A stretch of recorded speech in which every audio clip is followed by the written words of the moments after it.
Happy Friday, Dep! Gumawa kami ng maliit na vlog para ma-experience ang beginner kung paano gumalaw sa loob ng GitHub, meaning yung GitHub PR Merge Flow. Meron siyang parang 6 steps. So, yung una, syempre, i-raise natin yung issue. So, anything we do, kailangan magsimula sa issue, parang Jira na ticket, ganon. So, bago tayo gumalaw, meron tayong isang ticket kung ano yung gagawin natin.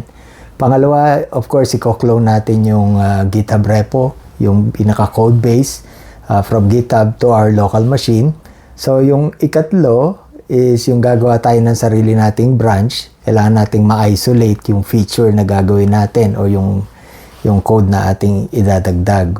Pangapat, yung actual code changes, of course, yung fun part.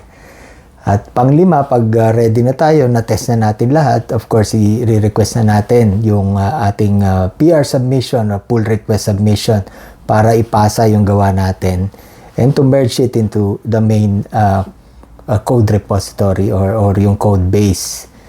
At syempre, lastly, pagka na-emerge na yung gawa natin, magkakaroon tayo ng konting housekeeping, deletion ng ating mga ginawang branch para dun sa feature na yon.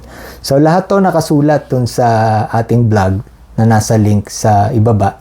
So, hopefully, makatulong ito, lalo na sa mga beginners. Hindi nyo kailangang patakbuhin yung Flash program, no? Basta ang idea rito, ang goal natin, is ma-experience nyo lang yung GitHub PR flow process. So, yun lang. Have a nice weekend.